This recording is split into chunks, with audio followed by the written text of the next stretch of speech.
Hello everyone. बऱ्याच clients आपल्याकडे आल्यानंतर ते म्हणतात की ब्लीच केल्यानंतर चेहरा हा काळा पडलेला आहे. सो मी आपल्या सलॉनमध्ये ब्लीच हे खूप कमी वापरते. त्याच्याऐवजी तुम्हाला ऑप्शन म्हणून डी10 पॅक हा खूप चांगला आहे. यामध्ये तुम्हाला मिल्क असतं, अँटीऑक्सिडंट म्हणून काम करतं, मिनरल्स असतात. त्यामुळे तुमची त्वचा जी आहे ती इन्स्टंट उजळ व्हायला मदत होते. त्याचप्रमाणे ब्लीचमध्ये हायड्रोजन पेरॉक्साईड नावाचं केमिकल असतं जे आपल्या स्किनसाठी खूप हार्श असतं. त्यामुळे आपल्या स्किनला ते इलॅस्टिसिटी सुद्धा डॅमेज करतं, कोलॅजन डॅमेज करतं. प्लस बऱ्याच जणांना स्किनचे इरिटेशन होतात.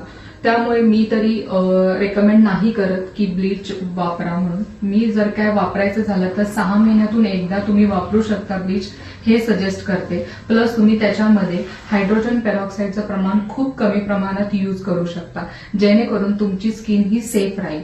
त्यामुळे महिन्यातून एकदा तरी तुम्ही डी10 पॅक नक्की यूज करा.